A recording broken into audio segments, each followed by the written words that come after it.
are now listening to the War Report Podcast Network. What's up, everybody? Welcome back to the College Loop Podcast, episode 155 of the College Loop Podcast. I'm Larck at Ep.155 on Twitter/X. We're joined today, Mr. Harrison Tarr. Tarr, how you doing, buddy? Doing great. Getting ready to record the football segment before we watch basketball. Hashtag in 9 p.m. tip-offs. East Coast is horrid. The Eastern time zone is the worst, and I hate it. But I'm ready to talk Auburn ball, so let's jump right into Auburn football so we can make sure we can make tip-off here. Yeah, of course. Auburn has officially and finally named their new offensive coordinator, as Hugh Freeze announced that Derrick Nix will be the offensive coordinator for 2024, and so on and so forth. This is a guy who we were speculating for a long time about his announcement as the next offensive coordinator at Auburn University. And it finally happened. No matter how much trolling came from Lane Kiffin, Derrick Nix was inevitable to come to Auburn. A guy who has been at Ole Miss since 2009. Spent a lot of time there, and Lane was pretty confident that he was going to be able to keep him on his staff. I think extrovertedly confident that he was going to be able to keep him on his staff. And clearly, Derrick Nix wanted to work under the Hugh Freeze tenure and believes in what Freeze is doing at Auburn. So Auburn now has a guy that can clearly recruit, especially with kind of working with what you got at Ole Miss. I know that I'm sure, picked some fights with some Ole Miss fans on the Tuesday show that you rocked out solo, Dylan. And I'm certain that all Ole Miss fans enjoyed all six of you. But this is, just keep building the narrative of Ole Miss having reasons to hate Auburn, and this is one of them. If you were, if you just put yourself in their shoes, if Ole Miss were to steal a coach from Auburn, like this kind of move, you would be pissed off too. So very interesting move there. Good hire in terms of a guy that can get out and recruit. Also understands schematics. Has worked under Lane Kiffin now for an extensive period of time, and obviously been around long enough, around the Ole Miss program long enough to have connections to Hugh Freeze Part 1. So not a shocking reunion, but also kind of one of those opportunities when you get to work for a boss that you really, really enjoyed working for, but you've gone off and gotten experience elsewhere and had other mentors and served as a mentee elsewhere. Serving under Lane Kiffin brings a great offensive mind in terms of playbook installation, playbook development, but most importantly, recruiting. And that's what we've been talking about the whole time here, Dylan, is that Auburn, in the wake of Cadillac Williams' departure and also in their search for a new offensive coordinator after someone who must not, we're going to go and throw that in the do not be named category, has left Auburn or been dismissed from the program, finding the guy that fits the mold and can help you with playbook installation, player development, but most importantly, getting the guys in that you want to get in. You're running out of days that you can use personnel as an excuse. Hugh Freeze knows that just as well as anybody else. So, Derrick Nix was the clear front runner for a long time. I guess the person that most of us thought were going to come to Auburn, and also that a lot of people wanted to come to Auburn. So this feels like a good fit. Like we mentioned before, Dylan, these aren't going to be make or break coordinator hires, but people are certainly watching. Yeah, and it's worth mentioning Derrick Nix will also be coaching the running backs as well. So he's not going to be calling the plays, even though Lane Kiffin said he was. Don't listen to Lane Kiffin ever. Hugh Freeze will be calling the plays 2024, but Derrick Nix will be doing most of the recruiting while also coaching up the running backs. In Derrick Nix's playing career, he was a Southern Miss Golden Eagle, where he was the first ever Golden Eagle to rush for 1,000 yards in each of his freshman and sophomore years while he was there.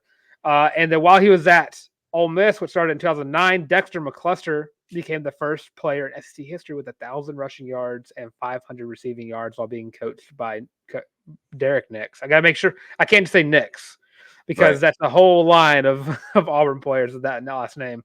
But he also helped coach Ole Miss, having some of the best rushing attacks in the SEC throughout the years he's been there. And of course, since he was at Ole Miss from 2008 to 2019, he was a running backs coach, 2020, 2023, wide receivers coach. He also spent time as the assistant head coach and associate head coach, because there's a difference between those two names. Yeah, sure.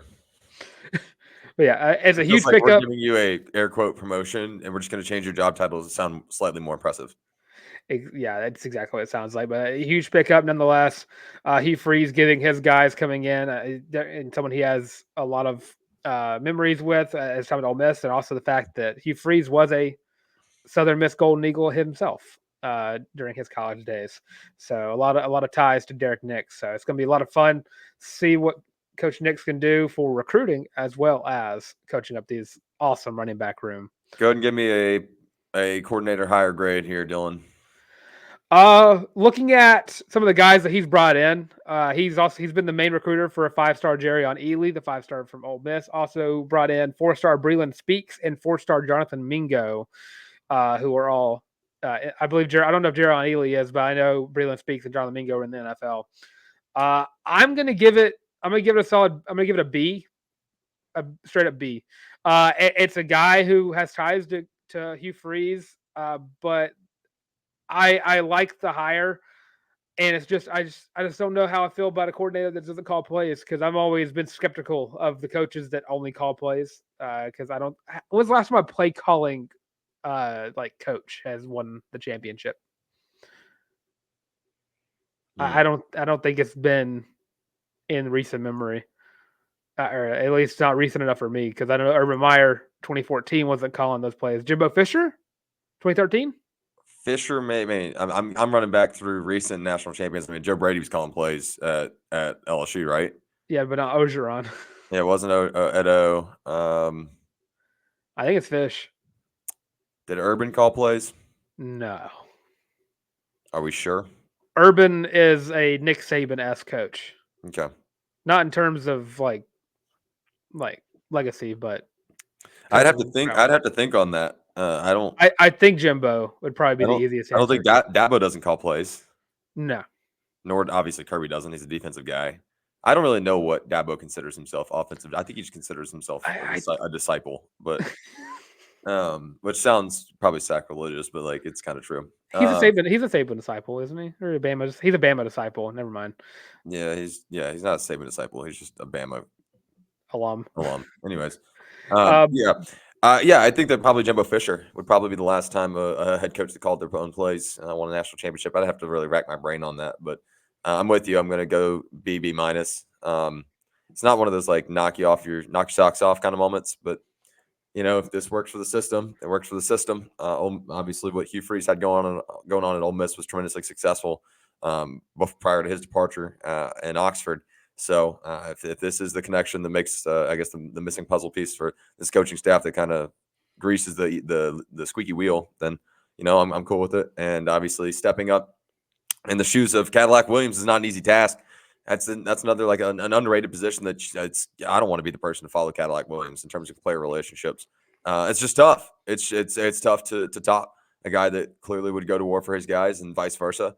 So Derrick Nix has got some ground to make up, and I'm not putting a ton of pressure on him, but there should be some pressure on him in terms of getting in and establishing relationships with guys he's going to be working in day out with, because they are used to a guy loving on them and then pushing them in a way that, quite frankly, only Cadillac Williams can. So you got to find your way to be Derrick Nix, but also, fill that void that is left by Cadillac Williams. And that same note, more Auburn news. Ken Austin promoted to quarterbacks. Coach Dylan, how are we feeling? I feel pretty good. Another guy who Hugh Freeze brought in last year. I assumed, because I thought it was like a breaking news thing. I was like, oh, Ken Austin got promoted to quarterback. I thought he was already the quarterbacks coach. That's what I've been hearing. But Ken Austin was the special assistant to the head coach / a quality control guy for last year for the Auburn Tigers, and now has been promoted to an on-field position as a quarterbacks coach. I like this a lot. It is his it's his, what's the word I'm looking for? It's his profession is developing quarterbacks alongside Hugh Freeze. His stick, yes. And a guy, again, that Hugh Freeze, who's also known quarterback whisperer, is also very close to and very mindful of, and they share the same brain when it comes to coaching up quarterbacks. I think it's a good promotion. I think it fits the Hugh Freeze mold very well. It's always something I'm not as hesitant about, because I've always been one that's very vocal against hiring coordinators within the program or from within the program. But I think position coaches, I think it works out pretty well. You get a guy who is already pretty known for being on the staff and was also a big helper in recruiting, especially for guys like Walker White, who has came out and even spoke for Ken Austin's ability to coach. So I think it's a pretty good promotion. But as long as it's not, I'm just always against coordinators being promoted from within the program. Yeah, I'm with you. So, kind of moving forward, congratulations to Ken Austin and Derrick Nix. Welcome to the Plains. Ken Austin, congratulations on your promotion / job title change. This sports staff and coaching staff is done. It's full. Correct? Question mark? I believe so. Well, I think every time I turn around, there's a new made up position. So, well, as far as I'm aware, they named Charles Kelly as the co-defensive coordinator. So I don't know if they're trying to look for one more guy to fill up that front seven like position, but everything else is pretty filled up. Linebackers coach, DB's coach is going to be McGriff.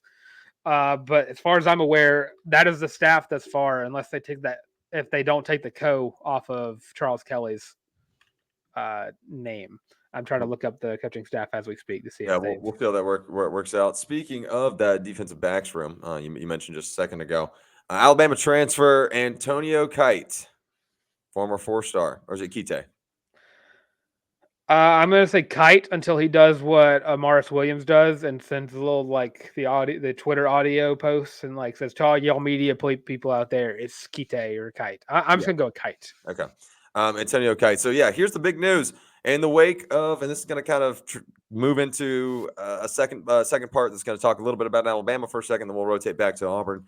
But in the midst of what feels like a mass exodus from the University of Alabama program in terms of transfers out. I mean, this is the most we've seen in maybe ever from Alabama. I mean, you see that every year with depth pieces moving their way elsewhere. But specifically here, Alabama transfer and former 4-star Antonio Kite's going to be adding 1 year of experience and 1 year coaching. 1 year of practicing under head coach Nick Saban to the Plains. He entered the portal and committed to Auburn and signed to Auburn today. As we're recording this yesterday, as the show's coming out. Dylan, this is kind of starting to move, feels like the beginning of what can move the needle for Auburn in terms of the Iron Bowl specific, right?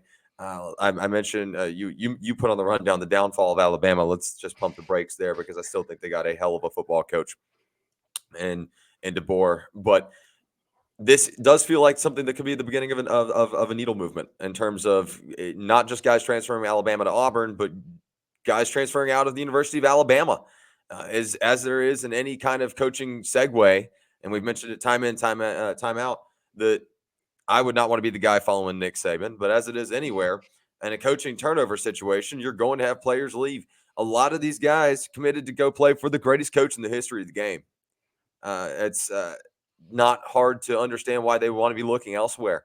They committed to a guy that, they either didn't foresee retiring at the end of this year, right, regardless of wherever they're at in their collegiate careers, especially, like I said, for Antonio Kite. But regardless, wanted to go spend as much time as they could playing underneath them. And you know what? At some point, sorry, Auburn fans, I get it. Dude put out NFL talent. He produced NFL talent. So that's something interesting to keep an eye on there, Dylan. I'm not ready to say the downfall of Alabama yet. With the entering of the portal of one Caleb Downs and I'm trying to remember all of the ones who left today because it was a lot. I knew Proctor into the portal, Amari Neblack entered the portal. There's a good I think it's 20. There's been 21 players since the start of the year that have entered the portal or have declared for the draft that are either a first or a second string player from that starting lineup.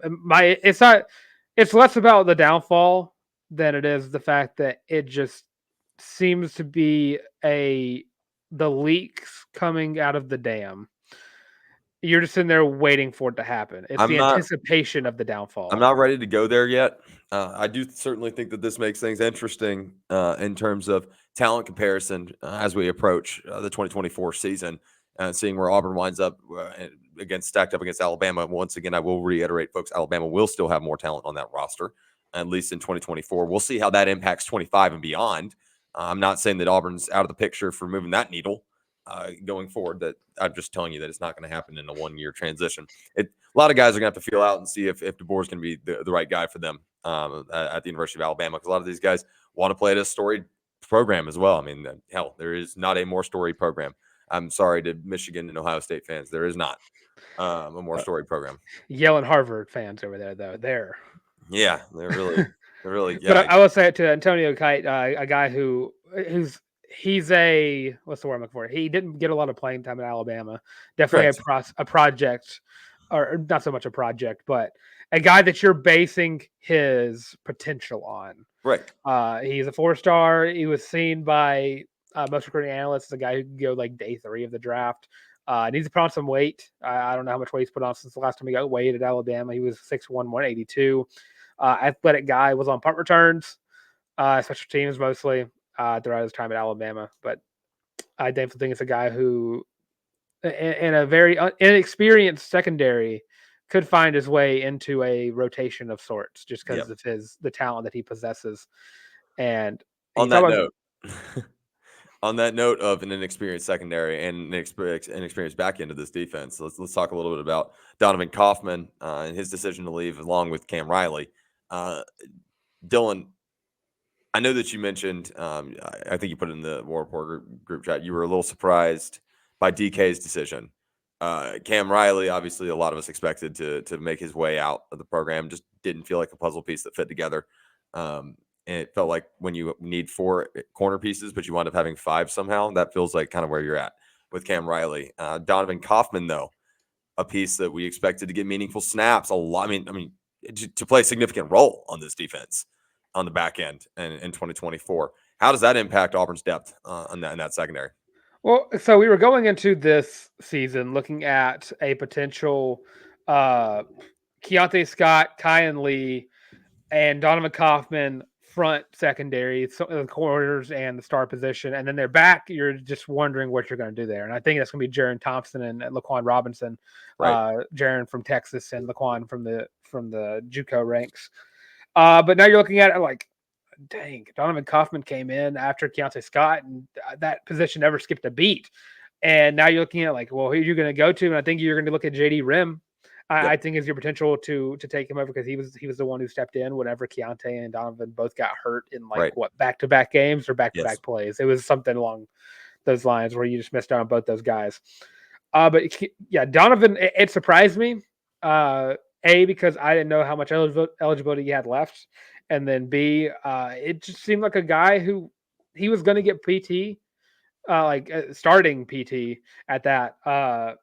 It just was very shocking. And it does hurt the experience of it. But I do think that JD Rim, what we've seen from him and the potential that he has, I think he has the potential to be better than DK, especially size-wise as well, because it does help to be a little bit taller or bulkier than the guy you're tackling. Sure. But Cam Riley, on the other hand, I wasn't too surprised with the Cam Riley transferring. No, I wasn't either. It was a guy who, alongside Wesley Steiner, every year it seemed like this should be the year they develop. This should be the year that they step up. This should be the year that we see something out of them. This should be the year that we do this and do that, and they did this. Cam Riley never did. A guy who, like a taller and you're going to hate this, a taller Owen Papo in terms of his ability to be an athletic guy, a guy who could fit in anywhere. You're right, I do hate this. Yeah, exactly. I knew it. But a guy who was probably one of the faster linebackers on the team. He was the most athletic linebacker on the team last year. But every time he stepped on the field, it just didn't seem like he knew the plays. It's like he couldn't make those plays. Deer in the headlights. Exactly. On the year, he only had 31 tackles, 2.5 sacks, and a pass deflection. And I remember a lot of those plays where I looked down and I saw a big play get given up. I saw a number 13 covering him and missing a play, missing a play in coverage. I'm not surprised. I know he's a talented player. He is very athletic, and that's going to make someone very happy. But it just never panned out at Auburn. And I do hope that Wesley Steiner doesn't have any more eligibility left. I know I've been very vocal about his inability to develop at all. But I do think this makes Auburn's linebacker room better by proxy. I think you're right. And it's just kind of one of those things that wish you the best with the change of scenery. Sometimes that's what it takes for a lot of guys to kind of move in that direction and see circa Jalen Hurts at Oklahoma. To get your opportunity to actually go and just be in a different scheme, something that works differently for you. Auburn's scheme clearly was not for Cam Riley, and you're wishing him the best going forward. So that's going to wrap up our football segment. We will be back here in just 1 second. Before we do so, I'm going to give our ad read, and then we'll hit pause, Dylan. Otherwise, it's going to just screw up the entire scripting of the show, and it just doesn't make any chronological sense for us to do whatsoever. So I'm going to remind you guys before we hit pause, and we'll come back, and we're going to time travel into the future. I'm projecting Auburn like 83 to 61, so we'll see how close that is. And I'll let you know how close I hit the nail on the head. I think I said 85 to 71. I think that's what I said. 85-70, I think is what I said. Okay.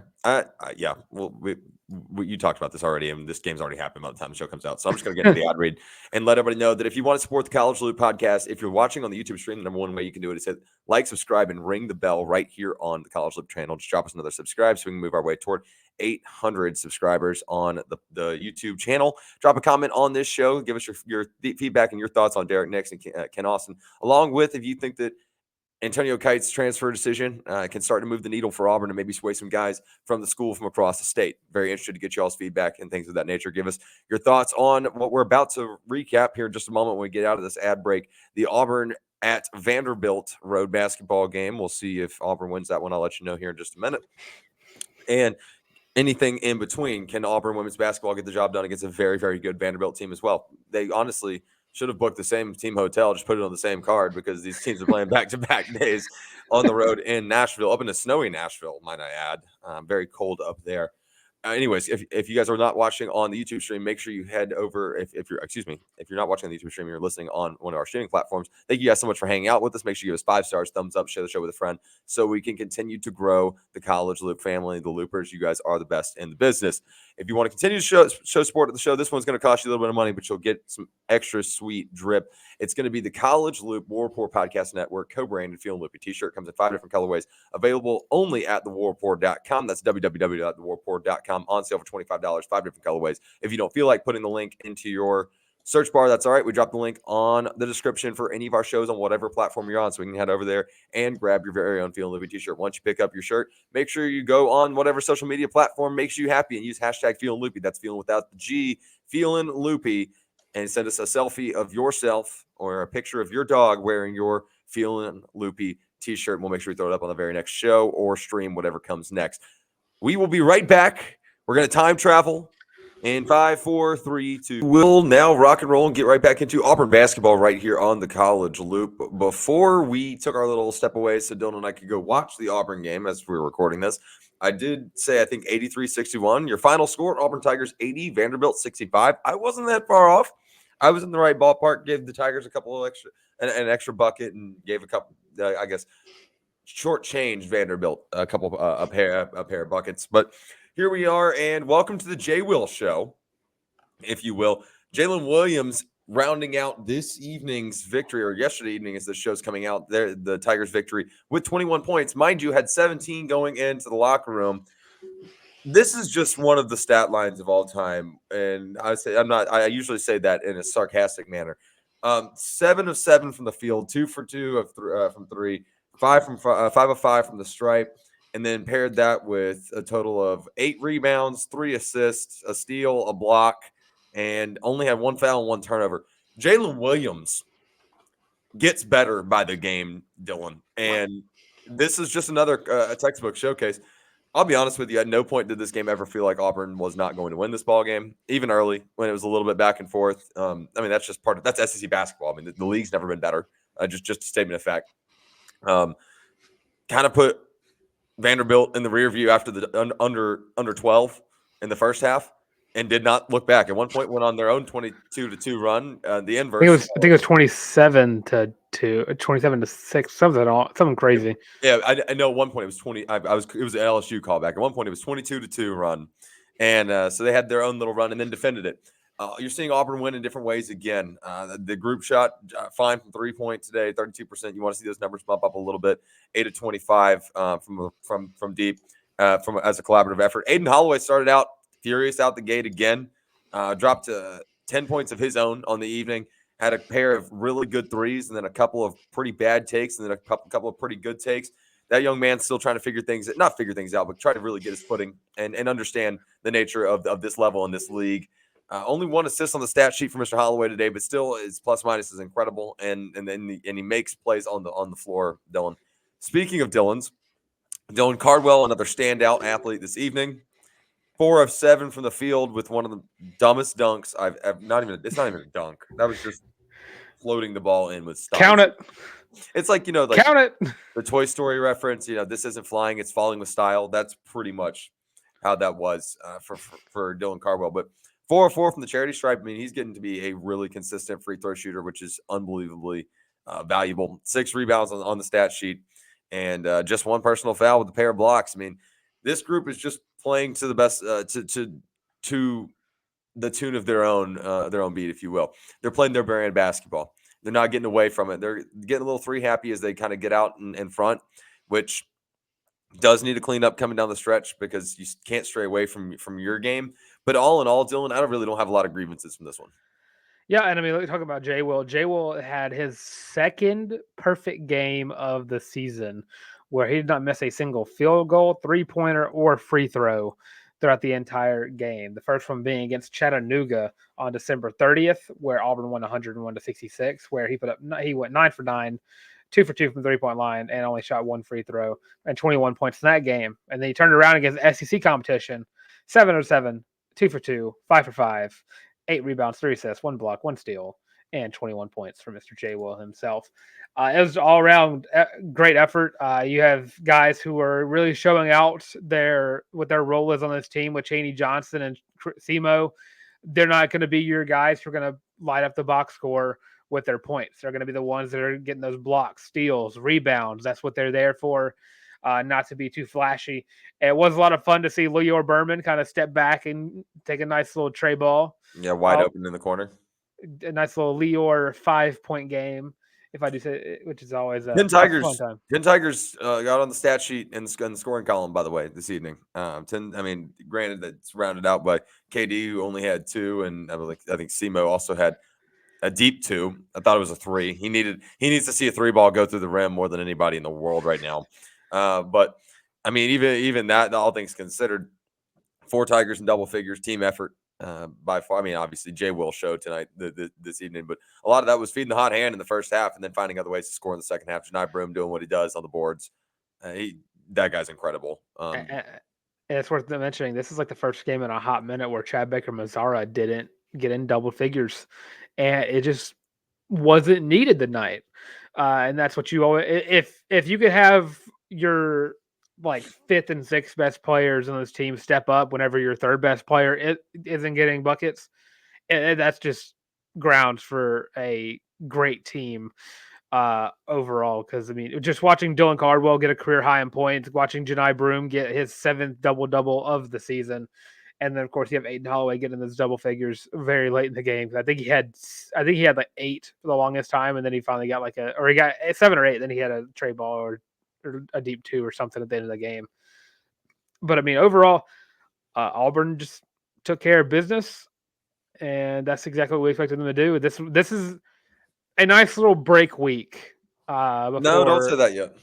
Okay, I'm not. Because I was actually going to jump in real quick and just go ahead and give you guys a quick rundown about the Flanagan revenge game on Saturday. You're looking at the Auburn Tigers are 4-0 in the SEC. There's only one other undefeated team in the SEC. It also happens to reside in the state of Alabama, and that is the Alabama Crimson Tide, Nate Oates and company. They're going to do battle next Wednesday. But beforehand, Auburn's got, as it stands right now, a top 25 matchup with Ole Miss. Ole Miss obviously dropping a game this evening, yesterday, as this show's coming out, against LSU in a game that Ole Miss, quite frankly, should have won. Just being honest with you. There are a handful of names to look out for in this Ole Miss rotation. I mean, they're going to go 3, 6, 8 deep in terms of meaningful minutes, 15 plus. And then they'll have a couple of other guys they'll pull off the bench. It starts with Matthew Murrell. He's averaging 17-3, but he's playing like 34 and a half minutes a game. Let's not be. I'd be remiss to leave that out. But the guard shooting 40% from deep doesn't sling the rock up a lot, but accurate when he does. There's another familiar name on this stat sheet that's going to be a gentleman that I'm going to spotlight, and I think that it's not unrealistic for me to say that this game is going to kind of wager on Auburn's ability to shut down Allen Flanagan, which is a wild concept to come out of anybody's mouth from Auburn and say, oh, Auburn needs to shut down Allen Flanagan, because Allen Flanagan did a great job of doing that on his own the past couple of years. The former Auburn guard played 4 years at Auburn, graduated from Auburn, and obviously followed his dad, Wes, over to Ole Miss when Wes was added to the Ole Miss staff. Is averaging 16.3, 32.2 minutes a game, shooting 37% from behind the arc, almost 80% on his free throws, 43% from the field, and he's not turning the ball over. About 2 times a game on average. It just bumped up after tonight because that the LSU defense was stifling for no reason tonight. So things like this happen. Dylan, there's not a doubt in my mind that Auburn is clearly better than Ole Miss, and Ole Miss is quickly getting exposed for having a cupcake of a non-conference schedule. Let's not pretend that Ole Miss is not ahead of schedule in their rebuild. They absolutely are. Kermit left that thing in a mess, and that group's really putting things together. But this one's going to mean a lot to Alan Flanagan.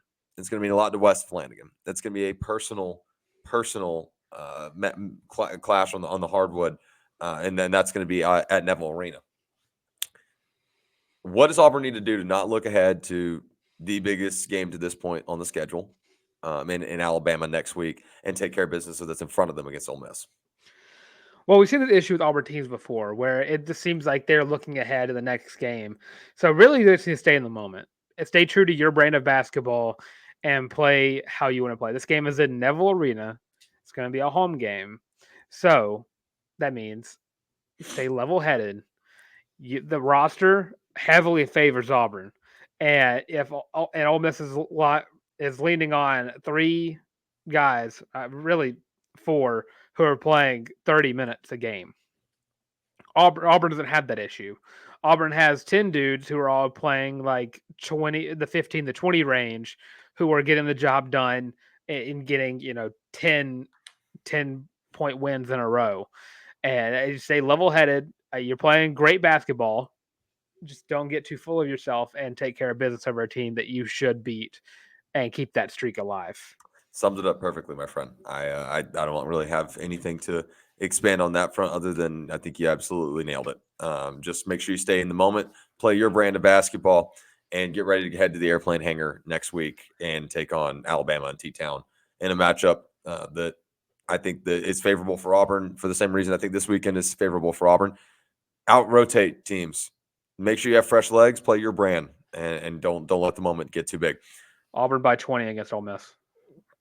I like Auburn kind of higher scoring. I like Auburn like 84 71, 84-70 flat. Give them 85-65. Okay. That's I got the glasses on, Those glasses really scare me. Anyways, we're going to pivot over to Auburn women's basketball. They're taking a trip up to Nashville. They're already there once again this evening. They were in attendance to take on the Vanderbilt Commodores. And we've got a running theme of Auburn connections and players to watch. And it starts with none other than Jordan Cambridge, sister of one Devin Cambridge. I've been waiting for so long to talk about this. Did you realize that? I did not, dude. Yep, that is Devin Cambridge's little sister, Jordan Cambridge. Dude, she leads like 3 categories. She averages 14-6 a game. She's playing 33.8 minutes, 4.5 steals, almost 5 assists, 4 steals. Not turning the ball over much, shooting 40% from the field, almost 35% from 3, and shooting 78% of her free throws. Shutting down Jordan Cambridge. It comes down to the guards. It comes down to Honesty Scott Grayson. It comes down to the rest. I'm drawing a complete blank here. Hi, Sydney Shaw. Thank you. Caitlin Duhan locking down. I tried to say Caitlin Shaw and Sydney Duhan. That's not how that works. Sorry, guys. Making sure that you're buckling up and playing the Coach J brand of defensive basketball where you're locking down the guards and getting teams uncomfortable. Don't forget SEC Co-Player of the Week, Honesty Scott Grayson. Honesty Co-Player of the Week, Honesty Scott Grayson. That's right. Way to plug that in there.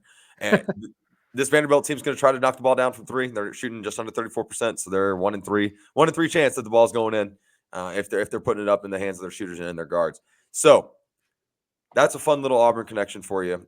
Auburn's heading on the road. Let's not forget that part that adds an element of challenge. Vanderbilt falls out of the top 25 after last week. This is a 16-2 Vanderbilt team that's looking to be in the top third of the SEC at the end of the season. Dylan, how does Auburn get it done?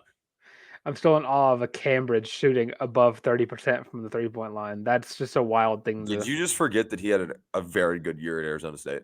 Yeah, he did, but I cannot ignore the the And Auburn then years. other than the 2 bad years he also had 2 really good years. You're right. Um, You're right.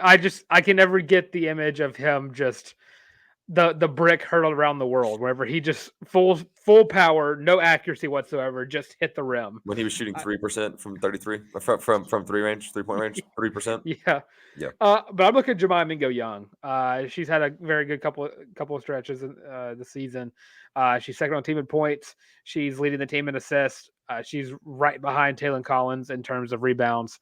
And she's shooting the ball very well from the 3-point line. She was a huge factor in defensively why Auburn was able to take down and shut down LSU, especially towards the end of the game when she got that key steal from Angel Reese.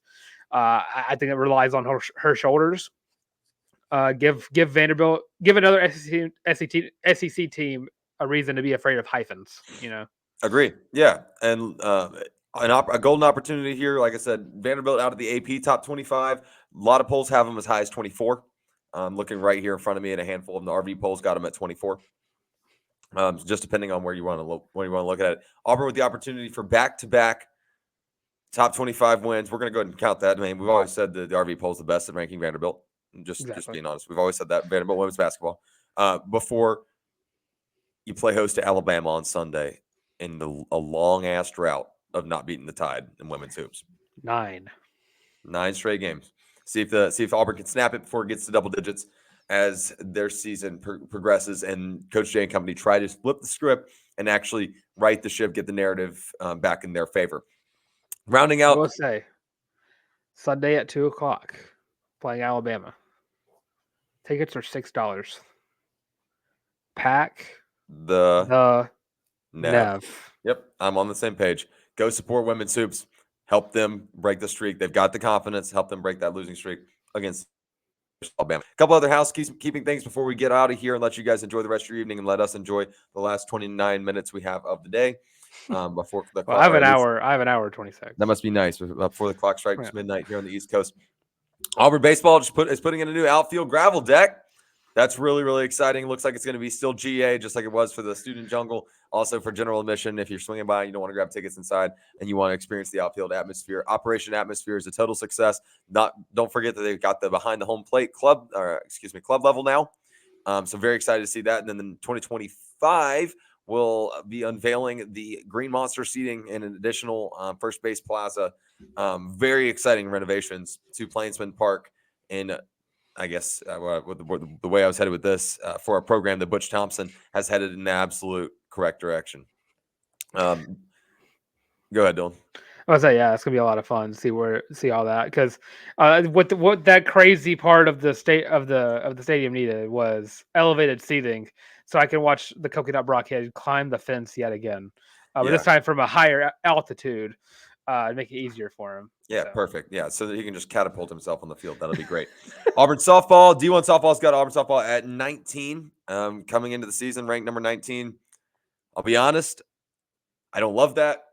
I kind of wanted this team to start in the low 20s or unranked coming into the season, because you can really just pick your ranking. They're anywhere from 19 to 23, I think. Yeah, I like the. I mean, listen, we've always said D1 softball is the best at ranking Auburn, because I'm just being wrong here. But we've always said that the D1 softball is the best at ranking Auburn on the year in the year of our Lord 2024 before the season begins.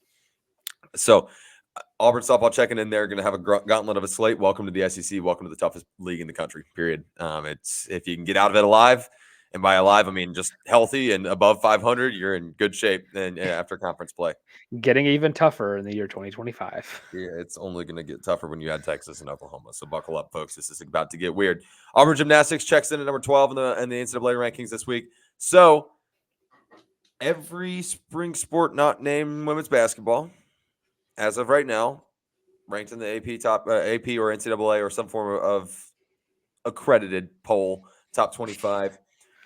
It's going to be a fun spring on the Plains. Very, very excited to see how this progresses, and we'll see. Who knows if Auburn women's basketball can pull off a couple of wins, they may find themselves sneaking into that top 25 rather quickly. Especially if you pull off a road win at Vanderbilt and take down Alabama, people are going to take notes if this team can get the ball rolling the way we think they possibly can.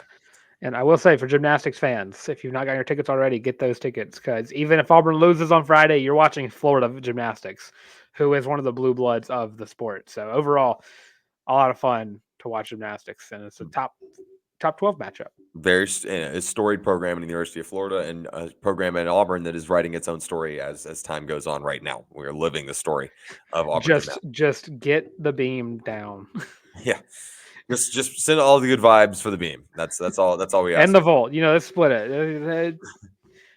Some okay vibes going to those two. I never doubt the bars or the floor. I just really need the beam and the vault to pick it up. Send the vibes to where we can help build the narrative. So that being said, thank you guys so much for hanging out with us. That's all we've got for the College Loop podcast. I've got a hiccup that I'm going to try to fight through the ad read. And when the hiccup comes, it's just going to happen. So y'all just buckle up. There it is. All right. And we can roll in. If you're watching on the YouTube stream, make sure you hit subscribe, like this video, drop a comment, ring the bell so you can stay up to date with everything going on right here at the College Loop podcast and at the War Report Podcast Network. We can keep you guys filled with hashtag Auburn, hashtag content as the days, months, and years go by. Thank you guys for continual love and support. If you're not watching on the YouTube stream, totally fine. Thank you guys so much for hanging out with us anyways. We appreciate you. Give us a thumbs up, 5-star, whatever the highest rating is on your streaming platform of choice. Share the show with a friend so we can continue to grow the College Loop family. The Loopers are the best listeners in the country. That has been scientifically proven. If you want to further support the show, you can head over to thewarreport.com, pick up your very own College Loop War Report Podcast Network co-branded Feeling Loopy t-shirt. Comes in 5 different colorways, most comfortable t-shirt you'll ever own. Once you pick up your own Feeling Loopy t-shirt, which you can grab from the link in the description from any of our shows. You don't have to type in the search bar. We always have it hot linked right below the show. Make sure you use hashtag Feeling Loopy. That's feeling without the G. Using and send us a selfie on whatever social media platform makes you feel the happiest, whatever you use the most. Thank you guys so much for listening. Take care of yourselves. Take care of each other. I'm Harrison Tarr, @ by Harrison Tarr on Twitter and on the Bird app. On the Bird app and Twitter is the same thing. Twitter, on Instagram. My brain is everywhere right now. Twitter and on Instagram. So you guys can hang out with me. Some of your good takes, your bad takes, anything in between. Tell me how your day is going. Can't wait to hear from you guys. Love every single one of you guys. Once again, take care of yourselves. Take care of each other. Dylan, let's get out of here. Of course, I'm Dylan Iowoting on Twitter/X. I did forget to mention the football segment that Robbie Ashford had transferred to South Carolina. I'll probably do it's like old news now. Yeah, but Sunday live stream. I'll go ahead and say it. If y'all get if we get 50 likes on the live stream on Sunday, I will buy a Robbie Ashford South Carolina jersey. I'm farming. You're so farming. weird for that. But of course, follow me on Twitter at YouBoyTank, at YABOY the Tank. Also Instagram as well at Dylan Larck at DYLENLARCK. Also, follow me right here on the College Loop. Just like, comment, and subscribe. Leave your comments how you think Derrick Nix is going to perform as the offensive coordinator at Auburn, whether that just be if he ever gets a chance to play call or just his recruiting prowess, whichever one you want to go with. And of course, you also have us on Twitter, TikTok, Facebook, Instagram, the works, all of those at the College Loop. And if you want to get the audio versions of the show, you can do that as well on Spotify, Apple Podcasts, Google Podcasts, and of course, Amazon Music. And of course, with all of that being said, this has been the College Loop Podcast. Love you guys.